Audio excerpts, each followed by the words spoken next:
লোকগুলা মরে, আর এরা খবর নেয় না বলেই বেনজিররা এত ধনী হয়, এরা খবর নেয় না বলেই মতিউররা এত টাকার মালিক হয়। কারণ এরা তো থাকে কারে কোন জায়গায় বদলি করবে, কারে কোন জায়গায় জায়গা মতো নিজের লোক সেট করলে অনেক টাকার বাণিজ্য হবে, এইসব অভিযোগ এদের বিরুদ্ধে। যার কারণে আমার কষ্টটা এখানে, আমার এই মরতে কষ্ট নাই, আমার দুইটা কষ্ট।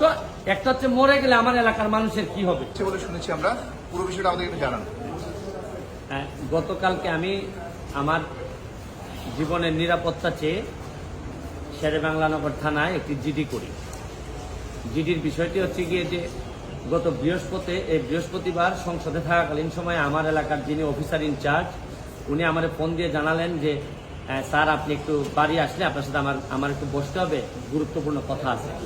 তো শুক্রবারে আমি বাড়ি যাওয়ার পর উনি দুপুরবেলা আমাকে বললেন, আমাকে একটা মেসেজ দেখালেন যে উনাকে একটা লোক 2-3 দিন ফোন করার পর উনি যখন আমলে নিচ্ছিলেন না তখন উনারে একটা মেসেজ দেয় যে ওই লোকটা, অজ্ঞাতনামা লোকটা আমার সাথে দেখা করতে চায়, কথা বলতে চায়, দেখা করতে চায় না, কথা বলতে চায়।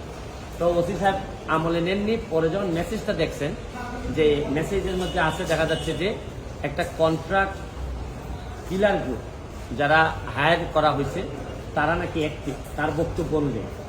তো ওসি সাহেব আমারে উনার ফোন দিয়ে ওই অজ্ঞাতনামা ব্যক্তির সাথে ফোনে ধরাই দিল। আমি কথা বললাম, কথা বলার পর যে জিনিসটা ওরা জানাইলো আমাদেরকে, ওই অজ্ঞাতনামা ব্যক্তি সে নিজেকে আইডেন্টিফাই করতে চায় না, সে তার অ্যাড্রেস বলতে চায় না। সে বলে যে আমি নিজেও ওই কিলার গ্রুপের মেম্বার ছিলাম, যখন আপনার নামটা আসছে আপনাকে হত্যা করতে হবে, তখন আমি বলছি যে না আমি এটা পারবো না। কারণ উনি ওই লোকটা সিলেটি, সে আমার কাজকর্ম সম্পর্কে জানে, এই জন্য সে কোনোভাবে রাজি হয় নাই। তখন সে বলছে যে আমার বিষয়টা হচ্ছে গিয়ে, তার বক্তব্য অনুযায়ী আমার বিষয়টা হচ্ছে গিয়ে আমি আপনাকে একটা ওয়ার্নিং দিচ্ছি, আপনি এই 2-3 দিন আপাতত ঘরের বাইরেই যাবেন না।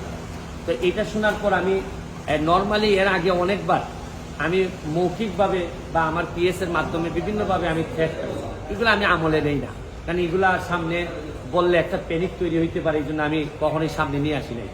এইবার যখন আমার এলাকার ওসি সাহেবের মাধ্যমে আসছে তখন আমার কাছে মনে হয়েছে যে মানুষ যখন কখনো কোনো ওসিরে নর্মালি তো কেউ ফোনই দেয় না, তার উপর যখন সে এইরকম একটা মেসেজ দিচ্ছে তখন আমার মনে হয়েছে, আমার এখন মনে হয়েছে যে সিরিয়াসলি একটা পটেনশিয়াল থ্রেট, আমার এটা অবশ্যই আমলে নিতে হবে।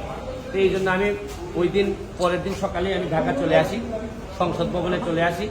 এসে আমি এর ভিতরে আমি পুলিশের ঊর্ধ্বতন কর্মকর্তা যারা আছেন তাদের সাথেও আমি কথা বলি। তো এরপরে আমি জিডিটা আমি গতকালকে করছি।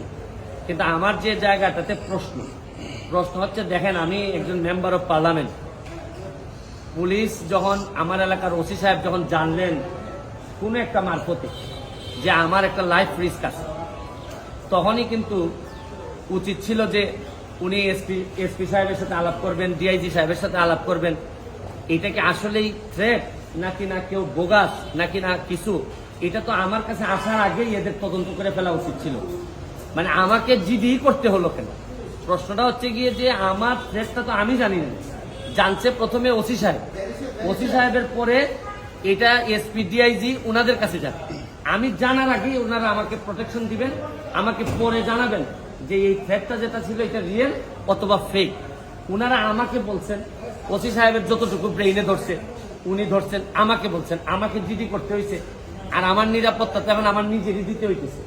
এবং রাষ্ট্রযন্ত্র, আমি এইটা বুঝলাম না যে এই রাষ্ট্রযন্ত্র আসলে কি আদৌ আমার বাঁচায় রাখতে চায় কিনা। কারণ হচ্ছে কি, আমি যাকে জিডি করতেছি পুলিশ ডিপার্টমেন্ট, সেই তো আগে জানছে আমার আগে, সেই তো আমার বলার দরকার। সেই ব্যক্তি কই আছে? সে ব্যক্তি আইডেন্টিফাই করা যায় নাই।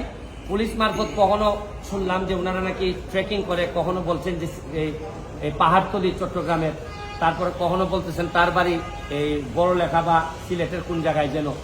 তা আমার বিষয়টা হচ্ছে গিয়ে যে দেখেন, এই দেশে বঙ্গবন্ধু মারা গেছেন, তার পরিবার সবাই মারা গেছে, আমার হবিগঞ্জের শাহ কিবরিয়া সাহেব মারা গেছে, আমরা তো কোনো প্রোটেকশনে দিতে পারি নাই। আর আমার বিষয়টা এরকম হয়েছে যে এই পুলিশের ভূমিকা দেখে মনে হইতেছে যে পুলিশ মনে হইতেছে যে একটা অপমৃত্যু রেকর্ড করার জন্য বসে আছে, যে আচ্ছা একটা মৃত্যু হয়েছে, নাইলে এই পর্যায়ে যাবে কেন। আমি কি করতেছি না করতেছি সব পুলিশ এবং এনফোর্সমেন্ট এজেন্সির নখদর্পণে থাকবে। কারণ এরা খবর নেয় না বলেই লোকগুলা মরে, আর এরা খবর নেয় না বলেই বেনজিররা এত ধনী হয়, এরা খবর নেয় না বলেই মতিউররা এত টাকার মালিক হয়। কারণ এরা তো থাকে কারে কোন জায়গায় বদলি করবে, কারে কোন জায়গায় জায়গা মতো নিজের লোক সেট করলে অনেক টাকার বাণিজ্য হবে, এইসব অভিযোগ এদের বিরুদ্ধে। যার কারণে আমার কষ্টটা এখানে, আমার এই মরতে কষ্ট নাই, আমার দুইটা কষ্ট, একটা হচ্ছে মরে গেলে আমার এলাকার মানুষের কি হবে, এইটা আমাকে কষ্ট দেয়। আরেকটা হচ্ছে গিয়ে যে এই দেশটা এমন ভাবে মরার জন্য ক্ষেত্র তৈরি করা হয়েছে যে আপনি দেখেন, আজকে আমার সকালবেলা আমার মেয়ে আমাকে বলে কি জানেন, কোন দেশে আছি, আমার মেয়ে আমারে বলে তোমাকে নাকি থ্রেট দিছে কে, সে আমেরিকাতে থাকে, বাচ্চা মাত্র বয়স 11। আমি বলছি হ্যাঁ আমি তো গুড ওয়ার্ক করি, এই জন্য ব্যাড পিপুলরা আমারে হুমকি দিছে। সে আমারে বলে there must be a line between good work and stupidity. মানে আমার মেয়ে মনে করে আমি যে গুড ওয়ার্ক করি, আমি যে অন্যায়ের বিরুদ্ধে প্রতিবাদ করি, এগুলা থেকে স্টুপিডিটি। কারণ আমি আর কি জবাব দিব তারে, কারণ সে তো তার মাথার মধ্যে এগুলাই আছে যে বাংলাদেশে যারা ভালো কাজ করে, অন্যায়ের প্রতিবাদ করে, এরা স্টুপিড। কিন্তু আমার মেয়ে অল্প বয়সী মেয়ে, আমি তো বুঝাইতে পারি না যে আমার জন্ম এই দেশে, এই দেশের মানুষের কল্যাণে আমি কাজ করতে চাই, কারণ আমার রক্তের মধ্যে এটা আছে, আমি করবো কি এটা, যে ধরনের প্রোটেকশন।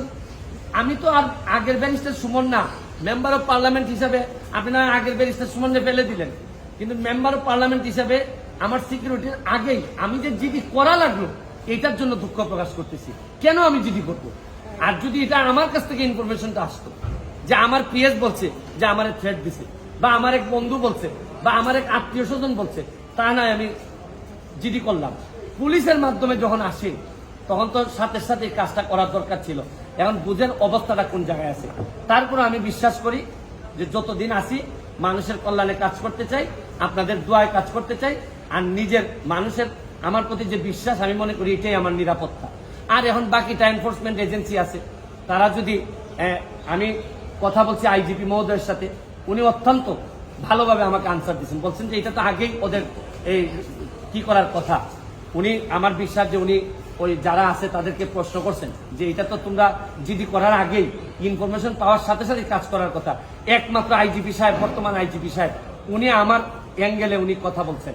আর বাকি যারা আছে সবাই মনে হইতেছে যে সাক্ষী দেওয়ার জন্য বসে আছে, আমি কখন মরবো, মরলে পরে সাক্ষী দিবে।